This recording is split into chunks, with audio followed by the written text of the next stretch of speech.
guys, what's going on?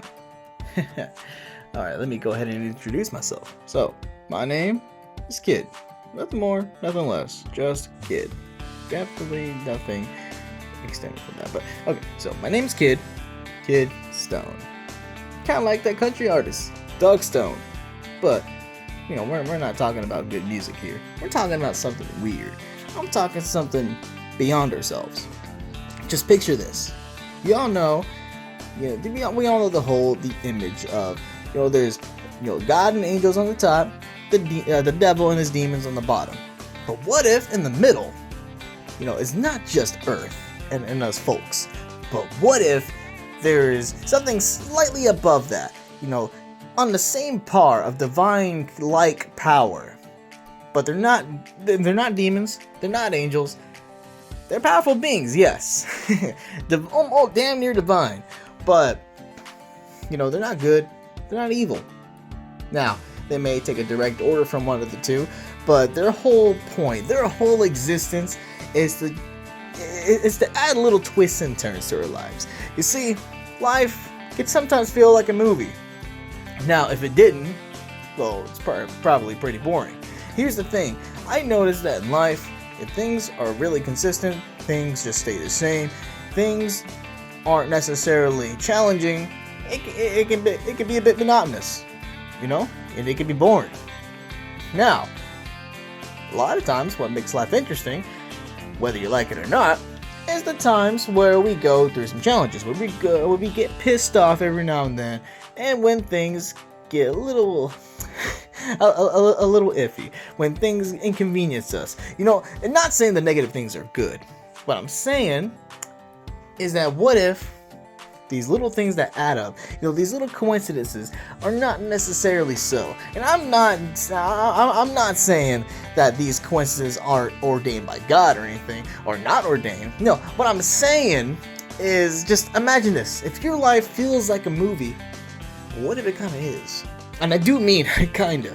I'm not trying to say, oh, we're the Truman Show or anything like that. No, what I'm saying is, what if there, these divine beings that are in between, God and the devil, what if they're the reason why life can feel like a movie sometimes?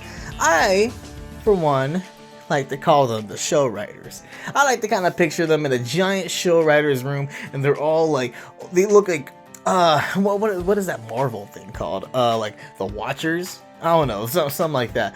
But they just kind of look over things, but they don't just look over. They have their little typewriters, their laptops, their pens and paper, and they have the script of our entire lives, and they're like, you know what? I want to add this. I want to give him a bit of a challenge before he gets to that part. I want to develop his character. I would like to see this guy get pissed by hitting every single red light on his way to work. Little things like that. Okay, now listen. I'm not saying I want y'all to believe in these show writers or not believe.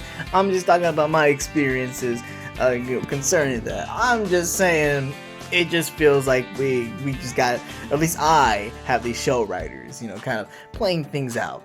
And here, this actually happened recently. So I have a friend. His name is Gerald. He's a bit wild out there. He can be a bit chaotic, sometimes annoying, but he's fun to be with, though. It's just enough to where it's not unbearable, it's not intolerable. It can be embarrassing, but hey, we're like, okay, we're just at that level where if he did any more of that shit, it would just, no, we wouldn't be friends. But that's not. Anyways.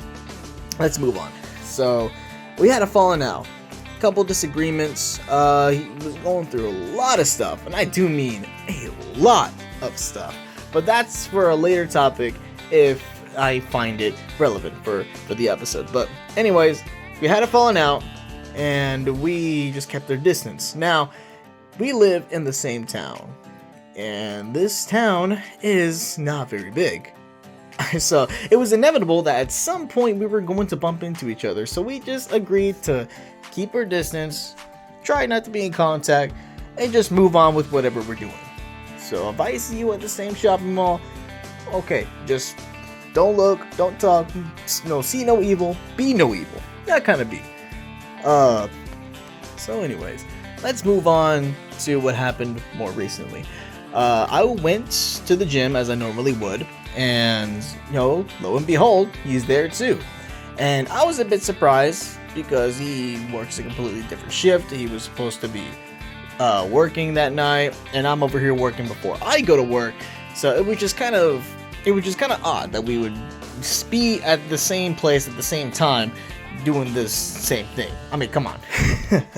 But anyways, I didn't question it too much. I said to myself simply, let's not engage, let's just do what we do. And I can see that he saw me and he was thinking the same thing too. So we just, we just did our own thing, and we decided to go our separate ways. But I had more stuff to do after the gym, so I went to the laundromat to get my clothes done. And lo and behold, he shows up too, and he's doing his laundry as well. And I'm thinking, okay, now this is just a really dumb coincidence. I'm just gonna wait in my car while he can wait here. He ended up waiting in his car too.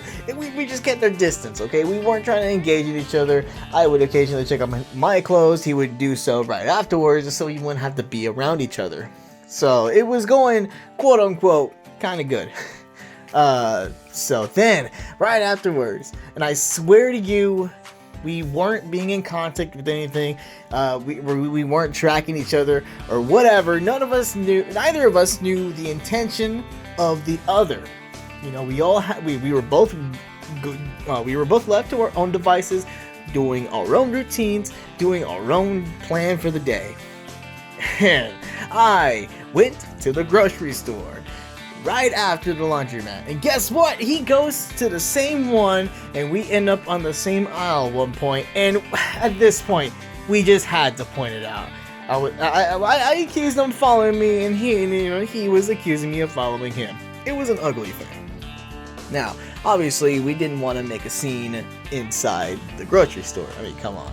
The grocery store is already embarrassing enough with some of the weird folk that walk in there. So we're like, okay, let's try to have a civilized conversation here, okay? Let's try not to get heated up. Let's just point out the obvious, the big ass elephant in the room. We this is way too much to be a coincidence. Like, I'm gonna take this as a sign from the good Lord that maybe we should, try to bring some closure. Try to bring some peace. Come to a truce, if you will. Not trying to be hostile with each other anymore, or not trying to necessarily avoid each other, but not trying to get back onto being the best of friends like we were.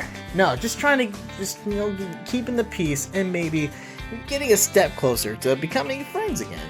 Full on friends again. Just work our way to becoming acquaintances. So we were talking it out, and we were obviously the tension between us was just too much. There's just so much negativity coming from both ends, from me, from him, and we thought this wasn't going well. But at just that moment, when I started having those thoughts, and the song played, because the supermarkets are always playing music, but this song in particular, it was loud, and everybody in the store seemed to just go quiet. And it was a Def Leppard song. It was Hysteria. Now, what's so special about that song? Well, that was the same song that would play all the time whenever we hang out. Whenever we'd be playing games with each other at our houses, when we going riding, we blast that shit on the radio. Anytime we're playing basketball, it was just the most consistent song that would always play. It reminded both of us of all the good times that passed, and just because of that one little song happening, that one song playing at the right time, the right exact moment, we decided, hey, we're gonna shake hands. We're not gonna become friends again immediately, but let's try to rebuild. Let's try to settle our differences. maybe re-spark this friendship. And so that's, that's what happened. And a couple months has passed since that, and now we're friends again. Like, we're really good friends again. It's beautiful. It's awesome. But it leads me to think. I swear to you, it was very movie-like. Well, it was like, well, even if it wasn't movie-like, it seemed like kind of an overarching couple of episode things that you would see on a sitcom. I'm telling you. I mean, if it isn't just God, if it isn't just the devil trying to potentially get us to get pissed off at each other and cause a ruckus, if it wasn't just God trying to orchestrate things at the right moment to try to get us to get on peaceful grounds, I'm telling you, whoever it might have been, I'm still thinking that maybe, just maybe, there are show writers. They like to make things, a bit interesting. They like to make things funny, even if it's not funny at the moment. It's something that you look back and you're like, that shit was pretty funny. That shit was pretty good. And you know what? It's because of that things eventually got better. Now, that's the only example I'm going to give for today, but I just kind of want to put my words out there, because I think somebody, could hear this, and maybe it might inspire them. But hey, I'm not saying don't believe in these show writers. I'm also not saying don't believe in them. I'm just saying, when life has its, ups and downs and twists and turns, especially, maybe it's not all just the two main guys. Maybe it's a team of show writers trying to get some out of you. Now, what that may be, well, that's all up to you, the actor, and how the story plays out. Okay, I'm done talking. I'm gonna hit the sack. Anyways, this is Kid Stone signing off. Have you a good one.